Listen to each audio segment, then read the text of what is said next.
বাংলাদেশের আকাশে নতুন করে ষড়যন্ত্রের আলামত দেখা যাচ্ছে।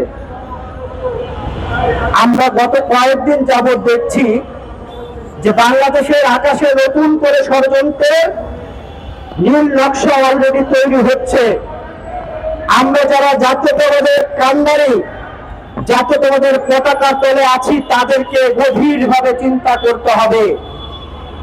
একটি রাজনৈতিক দল তারা নানান ভাবে চেষ্টা করছে সরকার এবং নির্বাচন কমিশনকে কনভিন্স করে তারা ইলেকশন ইঞ্জিনিয়ারিং করার চেষ্টা করছে। তারা যে চেষ্টা করছে, এই চেষ্টা তারা গত 17 বছর ধরে শেখ হাসিনার থেকে শিখেছে। শেখ হাসিনার আচরণ নিচে থেকে দুধ কলা খেয়ে দিনের ভোট কিভাবে রাতে করতে হয়, তাহাজ্জুদের নামাজ পড়ে কিভাবে দিনের ভোট রাতে করতে হয়, সেই রাজনৈতিক দল আওয়ামী লীগের সভানেত্রী শেখ হাসিনার থেকে শিখেছে।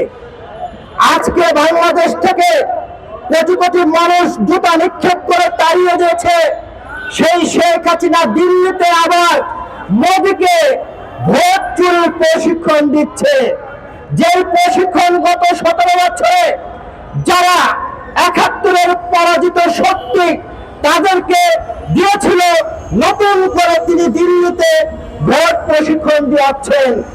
আজকে বাংলাদেশে 71-এর পরাজিত শক্তিরা শেখ হাসিনার কাছ থেকে প্রশিক্ষণ নিয়েছে।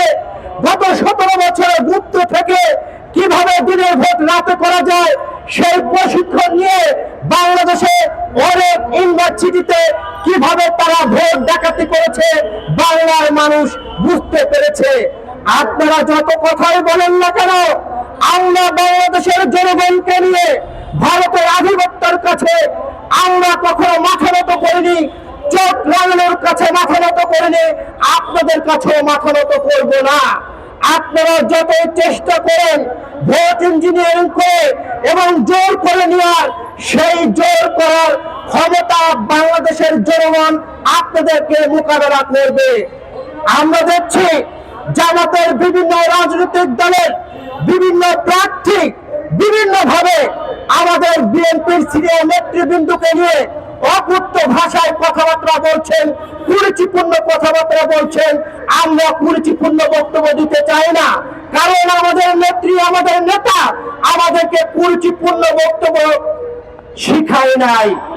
জামাতের একজন প্রার্থী কিছুদিন আগে মন্তব্য করেছেন আমাদের শহীদ প্রেসিডেন্ট জিয়াউর রহমানের ছোট ছেলে আরাফাত রহমান কোকুকে নিয়ে বাজে মন্তব্য করেছে।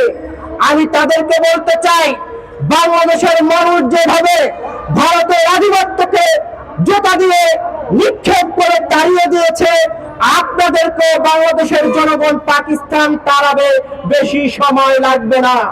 এই নির্বাচন কমিশন, জামাত নির্বাচন কমিশন বাংলাদেশের মানুষ মনে করে এটা কোনো নির্বাচন কমিশন নয়, এটা হলো জামাত কমিশন। আপনারা দেখছেন বিদেশের যে পোস্টার ব্যালট, সেখানে ধানের শীষ কোথায় দিয়েছে, আর ওনাদের বড় পীড়িত শাপলা কলির সাথে, ওনাদের পীড়িত পাখার সাথে, ওনাদের পীড়িত দাড়িপাল্লার সাথে, ওনাদের পীড়িত বাংলাদেশের জনগণের সাথে নাই। যেখানে বাংলাদেশের আপনার জনতার বৃহত্তর একটি জনগোষ্ঠী ধানের শীষের সমর্থিত মার্কা, সেই মার্কা নিয়ে নির্বাচন কমিশন যে তাল বাহানো এবং যে ষড়যন্ত্র করছে, এই ষড়যন্ত্র আমাদেরকে রুখে দিতে হবে। আমরা মনে করি অন্তর্বর্তী সরকারের মধ্যে ভূত আছে। যদি ভূত না থাকে তাহলে নির্বাচন কমিশন কি করে বাংলাদেশের বৃহত্তর জনগোষ্ঠীর সমর্থিত যে প্রতীক ধানের শীষ, সেই ধানের শীষ ব্যালটকে খুঁজতে এত সময় লাগে? আমরা পরিষ্কার ভাষায় বলতে চাই, অন্তর্বর্তী সরকারের মধ্যে যদি ভূত থাকে, সেই ভূত তাড়ানোর দায়িত্ব ডক্টর ইউনূস সাহেবের। নির্বাচন কমিশনে যদি ভূত থাকে, সেই ভূত তাড়ানোর দায়িত্ব অন্তর্বর্তী সরকারের প্রধান ডক্টর ইউনূসকে। যদি তিনি ব্যর্থ হন, তাকে ভাবতে হবে গণভবনের কি অবস্থা হয়েছে। তিনি যদি ব্যর্থ হন, তাহলে বাংলাদেশের জনগণ যমুনার অবস্থায় এরকম করবে। আমরা ডক্টর ইউনূসকে বিশ্বাস করি এবং এখনো বিশ্বাস করি, তিনি যদি এই নির্বাচন কমিশন এবং অন্তর্বর্তী সরকারের মধ্যে যে ভূত আছে যুগ যদি না চালাতে পারে তাহলে আমরা নির্বাচন নিয়ে প্রশ্নবিদ্ধ হবে বলে বাংলাদেশের মানুষ মনে করে। কারণ এই নির্বাচন নিয়ে ইতিমধ্যে নির্বাচন কমিশন নানান রকম তাল বাহানা ষড়যন্ত্র করার চেষ্টা করছে। জামাতকে তারা বেশি প্রায়োরিটি দিচ্ছে। এই নির্বাচন কমিশন বাংলাদেশের মানুষ মনে করে না নির্বাচন কমিশন, বাংলাদেশের মানুষ মনে করে এটা জামাত কমিশন। কাজেই জামাত কমিশন দিয়ে, আওয়ামী লীগ কমিশন দিয়ে বাংলাদেশে কোনো ভালো নির্বাচন সম্ভব না। ভালো নির্বাচন করতে হলে আওয়ামী লীগের প্রেতাত্মা এবং জামাত কমিশনকে এই কমিশন থেকে বের করতে হবে। ডক্টর ইউনূস সাহেবের দায়িত্ব, তিনি যদি ব্যর্থ হন তাহলে বাংলাদেশের জনগণ তার বিরুদ্ধে আন্দোলন গড়ে তুলবে। সকলকে এবং আজকে এখানে যারা আছেন, জাতীয়তাবাদের যারা আছেন, সিনিয়র নেতৃবৃন্দ যারা আছেন, সকলকে অনুরোধ করব যার যার জায়গায় শেষে সজাগ থাকবেন। ওরা কিন্তু থেমে নেই, ষড়যন্ত্র করার জন্য ওরা উঠে পড়ে লেগেছে। কাজে জামাতের এক এমপি বলেছেন তারা নাকি বাঁশের লাঠি তেল মেরে 10 তারিখ পরে তারা কেন্দ্রে কেন্দ্রে রাখবেন। ভাই, আপনাদের কাছে প্রশ্ন, আওয়ামী লীগ নাই তাহলে বাঁশের লাঠি লাগবে কেন? জনগণ তো বলে নাই যে বাঁশের লাঠি নিয়ে আসতে হবে। জামাতের তাহের সাহেব বলেছেন, তিনি বলেছেন যে নির্বাচন কেন্দ্রে কোনো পুলিশ আর্মি লাগবে না।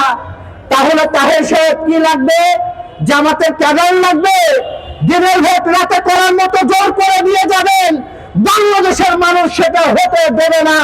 বাংলাদেশের মানুষের ভোট অধিকারের সময় এসেছে।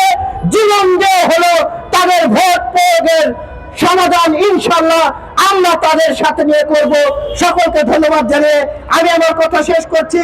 দেখা হবে রাজপথে, কথা হবে স্লোগানে, হয় লাশ না ইতিহাস। আল্লাহ হাফিজ।